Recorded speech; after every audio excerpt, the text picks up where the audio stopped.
Welcome to this lecture series on sets. इस lecture में हम यूनियन और इंटरसेक्शन की बात करेंगे और अभी तक जिन कॉन्सेप्ट्स को हमने डिस्कस किया है वो यहाँ पे मैंने समराइज कर दिया। आगे बढ़ते हैं। Some problems for practice and now let us get started.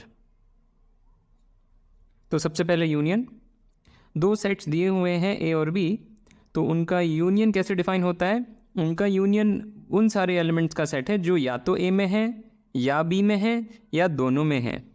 तो लिख देता हूँ ए यूनियन बी, और rather the union of A and B is the set of those elements,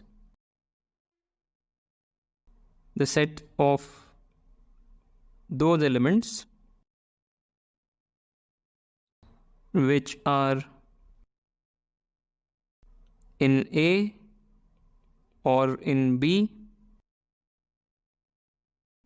or in both। Notation होता है ए यूनियन बी का ऐसा, ए लिखा फिर एक यू जैसा सिंबल बनाया और बी, ठीक है, ये नोटेशन है। और सेट बिल्डर फॉर्म में सेम चीज़ जो अभी हमने ऊपर लिखी है उसे सेट बिल्डर फॉर्म में हम ऐसे एक्सप्रेस कर सकते हैं। It's the set of those things जो या ए में है या बी में है। तो जब ये और लिखा जाता है मैथ में तो ये लॉजिकल और होता है। आम भाषा में जब हम और बोलते हैं, हिंदी में जिसको या बोला जाता है, हिंदी में जो या है वो अंग्रेज़ी में और है, था जैसा बन गया पर वो या था। तो जब आम भाषा में और शब्द का प्रयोग होता है अंग्रेज़ी में तो कई बार लोग एक्सक्लूसिव और बोल रहे होते हैं। एक्सक्लूसिव और यानी या पहले में या दूसरे में पर दोनों में नहीं। पर जब मैथ में और बोलते हैं, और का मतलब होता है लॉजिकल और। ए और बी का मतलब हुआ ए भी हो सकता है बी भी हो सकता है, दोनों भी हो सकते हैं, ठीक है। तो आई होप ये क्लियर हो गया। तो ये नोटेशन है, ये डेफिनेशन है। डेफिनेशन को बिल्डर फॉर्म में ऐसे लिख सकते हैं। और पिक्चर वेरी इंपॉर्टेंट, पिक्चर्स में सोचना चाहिए। ये हुआ सेट ए, ये हुआ सेट बी। तो ए यूनियन बी क्या है? ए यूनियन बी, ये जो सारी चीज़ें यहाँ दिख रही हैं ये सब कुछ, ये ए यूनियन बी हो गया। ये वो पार्ट है जो कॉमन है, ये वो पार्ट है जो केवल ए में है, ये वो पार्ट है जो केवल बी में है। इन तीनों को एक साथ रख दें तो ए यूनियन बी मिल जाता है। बहुत ही सरल सा कॉन्सेप्ट है, फिर भी कुछ एग्जांपल्स देख लेते हैं। तो ए हमारा सेट हुआ 1 2 3, बी हुआ 3 4 5। तो ए यूनियन बी क्या है? ए यूनियन बी हो जाएगा 1 2 3 4 5। वेरी सिंपल, वो सारी चीज़ें जो ए में हैं या बी में हैं या दोनों में हैं। ओके, नोट दैट अगर कोई भी सेट ए है और उसमें हम एम्प्टी सेट यूनियन करते हैं उसके साथ तो वापस ए मिल जाता है, क्योंकि यहाँ पे कुछ है ही नहीं, राइट। वो चीज़ें जो या तो ए में है या यहाँ है का मतलब बस यही हो गया, वो चीज़ें जो यहाँ हैं, क्योंकि यहाँ तो कुछ है ही नहीं। Very simple. और कुछ प्रॉपर्टीज़। सबसे पहली property of union is commutativity. Commutativity का मतलब हो गया A union B is equal to B union A. सहज स्पष्ट है ये। किस ऑर्डर में यूनियन लिख रहे हैं उससे क्या फ़र्क पड़ता है? परिभाषा में तो कहीं ऑर्डरिंग की बात नहीं थी। वो चीज़ें जो ए में हैं या बी में हैं, इसमें किस ऑर्डर में हम बात कर रहे हैं फ़र्क नहीं पड़ता। Clearly commutativity holds. Associativity. Associativity कह रही है कि तीन सेट्स अगर दिए हैं ए बी और सी, तो ये जो सेट बना और ये जो सेट बना ये बराबर है। कायदे से इसको भी सिद्ध करना चाहिए पर मैं नहीं करूँगा, ऐसे ही समझ लेते हैं। पहला जो लेफ़्ट साइड जो लिखा है वो क्या बोल रहा है? वो चीज़ें जो यहाँ हैं या यहाँ हैं। पर वो चीज़ें जो ए यूनियन बी में है का मतलब क्या होता है? वो चीज़ें जो या तो ए में है या बी में है या दोनों में, और उसमें एक और या लगा दिया गया है जो चीज़ें या सी में है। तो लेफ़्ट साइड क्या है? वो चीज़ें जो या ए में है या बी में है या सी में है, राइट। और सिमिलरली राइट साइड भी वही है। और ये सारे जो मैंने या बोले या जो सारे और बोले ये सब लॉजिकल और थे, लॉजिकल या, तार्किक या, ठीक है। और लास्टली आइडेम्पोटेंस। आइडेम्पोटेंस माने A union A equals a. कोई भी सेट ए हो उसको उसी के साथ यूनियन करेंगे तो वही सेट वापस मिल जाएगा। क्लियरली जो चीज़ें ए में हैं या ए में हैं वो चीज़ें वही हैं जो ए में हैं। ठीक है, some basic properties of union. इन सारी चीज़ों को आप पिक्चर्स में भी सोचें, खास करके इसको। तो जैसे अगर मैं एक सेट सी भी बना दूं ए और बी के साथ, ये ए है ये बी है, और एक सेट सी भी बना दिया जाए, चलो बढ़िया है। तो A union B union C is just the entire, जो भी पूरा माल यहाँ पे है सब कुछ A union B union C. अब वो किस ऑर्डर में लिखा गया फ़र्क नहीं पड़ता, तो कई बार इसको ऐसे ही लिखते हैं, कई बार क्या हमेशा ही इसको हम ऐसे ही लिखते हैं, हम कोई ब्रैकेट्स लगाते ही नहीं। ठीक है, ऑल राइट। अब इसका काउंटर पार्ट इंटरसेक्शन। ए और बी दो सेट्स हैं, उनका इंटरसेक्शन कैसे डिफाइंड है? वो सारे ऑब्जेक्ट्स, वो सारे एलिमेंट्स जो दोनों में हैं, ए में भी और बी में भी। So the intersection of A and B is the set of all the elements which are in A and in B। ठीक है, और नोटेशन ऐसे लिखते हैं, A फिर एक U का उल्टा और B, तो ये इसका नोटेशन है। और सेट बिल्डर फॉर्म में दो एलिमेंट्स जो A में हैं और बी में है। अगेन इस बार जो और था वो हिंदी वाला और था, ये अंग्रेज़ी वाला और हिंदी वाला और बड़ा कंफ्यूज करता है। ए में है एंड बी में है, और एंड कई बार लिखते नहीं, कॉमा लगा दिया, यानी कि लगाने की कोई ज़रूरत भी नहीं थी। मैं कहने का मतलब एंड लिखने की कोई ज़रूरत है भी नहीं। वो सारे एलिमेंट्स हैं जो ये कंडीशन, दोनों कंडीशन सेटिस्फाई कर रहे हैं। तो क्लियरली हम बोल यही रहे हैं, ये एंड ये। पिछले स्लाइड में होपफुली मैंने और लिख दिया था वहाँ पे, हाँ यहाँ पे और लिखा हुआ है। ठीक है, सो चाहे तो एंड लिख सकते हैं, यहाँ पे कोई बुराई नहीं है, पर लिखने की कोई आवश्यकता भी नहीं है। ठीक है, तो ये भी बहुत सरल चीज़ है। और डायग्राम, तो ये अगर ए और बी हैं तो ए इंटरसेक्शन भी ये वाला रीजन हो जाएगा। डायग्राम केवल हमारे समझने के लिए होता है, कभी किसी चीज़ का प्रमाण देना हो तो डायग्राम्स अवॉइड करें। कई बार होता है कि डायग्राम्स में ही बता दिया, और अगर सामने वाला आप जानते हो कि बात समझ जाएगा तो फिर अच्छा है कि डायग्राम्स में ही बता दें। पर जो फॉर्मल प्रूफ जिसको बोला जाता है वो डायग्राम्स के टर्म्स में नहीं दिया जाता। एनीवे, एग्जाम्पल, ये है सेट ए, ये है set B, A intersection B क्या होगा? Clearly this is just this much, singleton. तो इसमें एक ही वस्तु है इस सेट में, इसको सिंगलटन बोलते हैं। जिन सेट्स में एग्जैक्टली एक वस्तु होती है उन्हें सिंगलटन्स बोला जाता है। जस्ट एक नाम। एक और एग्जाम्पल, अगर ए है सेट सारे रोम्बसेस का और बी है सेट सारे रेक्टेंगल्स का, तो ए इंटरसेक्शन बी क्या है? ए इंटरसेक्शन बी वो सारे रोम्बसेस जो रेक्टेंगल्स भी हैं। रोम्बस क्या होता है? वो क्वाड्रिलैटरल जिसके चारों साइड्स बराबर हों। रेक्टेंगल क्या होता है? वो क्वाड्रिलैटरल जिसके की एंगल्स 90 डिग्री हों। तो ए इंटरसेक्शन भी उन क्वाड्रिलैटरल्स का सेट है जिनकी चारों साइड्स बराबर हैं और जिनके चारों एंगल्स 90 डिग्री भी हैं। So this is the set of all the squares. ठीक है, और जैसे हमने यूनियन की प्रॉपर्टीज़ देखी वैसे ही इंटरसेक्शन की प्रॉपर्टीज़। पहला कम्यूटेटिविटी, यानी कि A intersection B is same as B intersection A, कुछ बोलने की आवश्यकता नहीं है, एकदम स्पष्ट है। Associativity, A intersection B intersection C is equal to A intersection B intersection C. Right, ये भी बहुत सरल।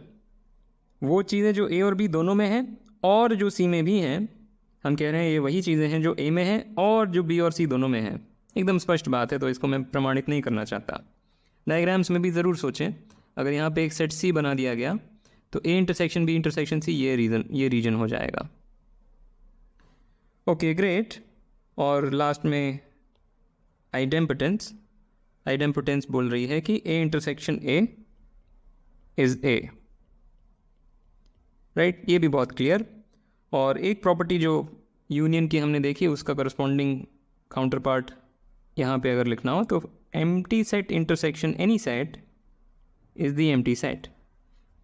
वो चीज़ें जो यहाँ और यहाँ दोनों में हो पर यहाँ कुछ है ही नहीं तो इसका intersection of course empty set ही होगा। ठीक है, तो ये दोनों चीज़ें बहुत क्लियर हैं। आगे बढ़ते हैं। ओके, तो जैसे हम एडिशन और मल्टीप्लिकेशन में देखते हैं कि उन दोनों में एक डिस्ट्रीब्यूटिविटी का रिलेशनशिप होता है, आपस में एडिशन और मल्टीप्लिकेशन वेल बिहेव्ड होते हैं, वैसे ही इंटरसेक्शन और यूनियन भी आपस में वेल बिहेव्ड होते हैं। तो हम इसके दो स्टेटमेंट्स देखेंगे। पहला स्टेटमेंट क्या कह रहा है कि A intersection B union C, तो यूनियन पहले किया बी और सी का और फिर जो चीज़ बनी उसको ए से इंटरसेक्ट किया। हम कह रहे हैं वो बराबर है, पहले ए को बी से इंटरसेक्ट करें और ए को सी से इंटरसेक्ट करें और फिर यूनियन ले लें। तो ये बिल्कुल वैसा है दिखने में कि A multiplied by B plus C equals A multiplied by B plus A multiplied by C. तो यूनियन को प्लस की तरह से देख रहे हैं और इंटरसेक्शन को मल्टीप्लिकेशन के जैसे। ये बस एक रफ एनालॉजी है, बहुत टाइट नहीं है, पर फिर भी थोड़ा बहुत तो इससे इशारा मिलता है। ऑलराइट, तो पहले इन चीज़ों इस इक्वेशन को पहले पिक्चर्स में देखते हैं और फिर इसको शब्दों में पूर्णतः प्रमाण करेंगे। ऑलराइट, तो ये क्या लिखा हुआ है, this is A intersection B union C. तो B union C is this whole thing, ये जो पूरी रेड वाली चीज़ है this is B union C. और इसमें अगर ए को इंटरसेक्ट किया तो हमें क्या मिलेगा, ये जो चीज़ है जो अभी मैं शेड करने जा रहा हूँ। तो ये तो लेफ्ट साइड काफ़ी स्पष्ट है, ये है। राइट साइड के लिए ए इंटरसेक्शन बी को शेड करते हैं पहले। तो A intersection B is this thing और A intersection C is this thing, और इन दोनों का union is clearly the same region जो पहले मिला था, वही जो लेफ्ट साइड में है। ओके, पर पिक्चर्स से कोई प्रूफ नहीं निर्धारित होता। पिक्चर से हम समझा सकते हैं चीज़ों को, ज़रूर पिक्चर्स बना करके सोचें, उससे चीज़ें समझ में आती हैं, पर इसे प्रमाण नहीं गिना जा सकता। ठीक है, तो प्रमाणित कैसे करेंगे? हम क्या करेंगे, हम दो चीज़ें सिद्ध करेंगे। तो पहला क्लेम कि जो लेफ्ट साइड है वो राइट साइड में कंटेन्ड है। राइट, तो हमारी स्ट्रैटेजी क्या है, हमें शो करना है कोई दो सेट्स बराबर हैं। हमें शो क्या करना है कि ये सेट और ये सेट बराबर है। तो हमारी स्ट्रैटेजी ये होगी कि पहले हम शो करेंगे लेफ़्ट वाला राइट में कंटेन्ड है और फिर हम दूसरा एक क्लेम करेंगे जिसमें होगा कि राइट वाला लेफ़्ट में कंटेन्ड है। अगर ये दोनों कंटेनमेंट्स दिखा दिए तो दोनों सेट्स को बराबर होना पड़ेगा। अगर दो सेट्स हैं एक्स और वाई और वो दूसरे में कंटेन्ड हैं, राइट, तो फिर वो दोनों बराबर हैं। ये हमारी स्ट्रैटेजी है। तो let's prove this thing. So the proof of claim start with some arbitrary element on the left of the left side.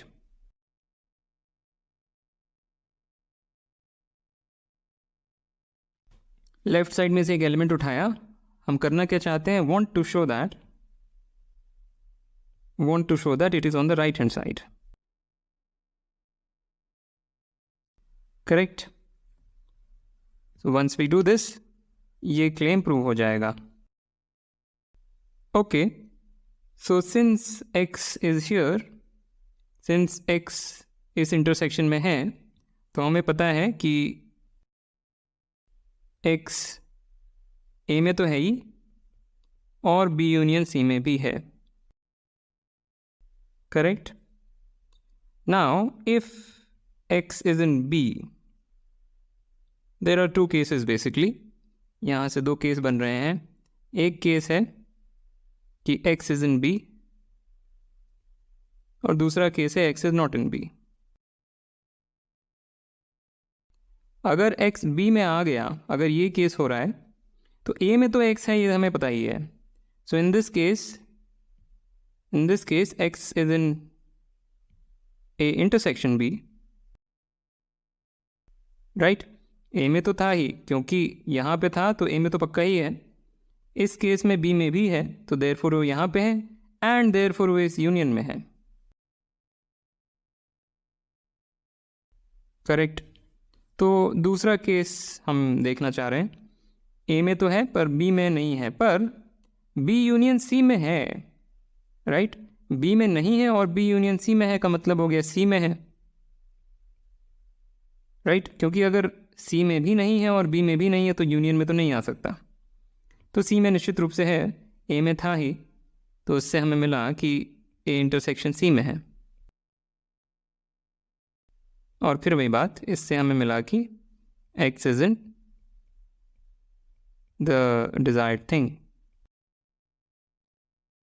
तो लॉजिकली प्रूव हो गया, कोई पिक्चर नहीं बनानी पड़ी, लॉजिकली लेटर्स शब्दों में प्रूव हो गया, अक्षरों और शब्दों में ही प्रूव हो गया, ठीक है। So that shows this part of the claim. तो हमें एक और चीज़ अब करनी है कि उल्टा क्लेम की रिवर्स कंटेनमेंट होल्ड्स, राइट। तो ये सिंबल हमने शायद पहले डिस्कस नहीं किया, पर इसका मतलब स्पष्ट है कि ये साइड इसमें कंटेन्ड है। ओके, तो इसमें भी वही करेंगे कि start with N arbitrary element on the right hand side and we want to show that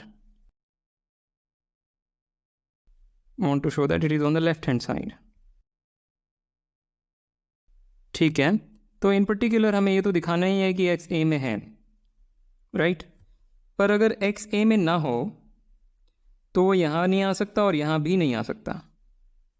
अगर x a में नहीं है तो a इंटरसेक्शन b में कैसे आ जाएगा? सिमिलरली a इंटरसेक्शन c में भी नहीं आ सकता एंड देयरफॉर यूनियन में भी नहीं आ सकता। तो if x not in A, then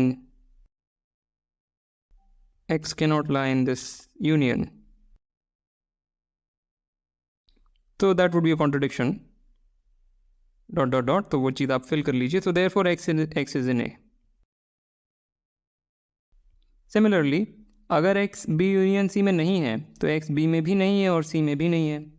अगर B में नहीं है तो यहाँ नहीं आ सकता और C में नहीं है तो यहाँ नहीं आ सकता, तो यूनियन में नहीं आ सकता।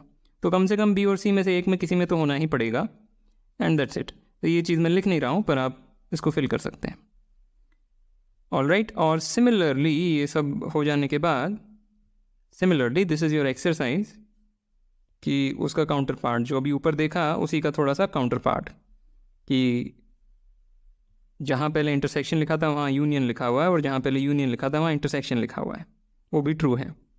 So this is an exercise. Alright, so with that I want to end this lecture. As usual, like, comment, share, subscribe, and I will see you next time.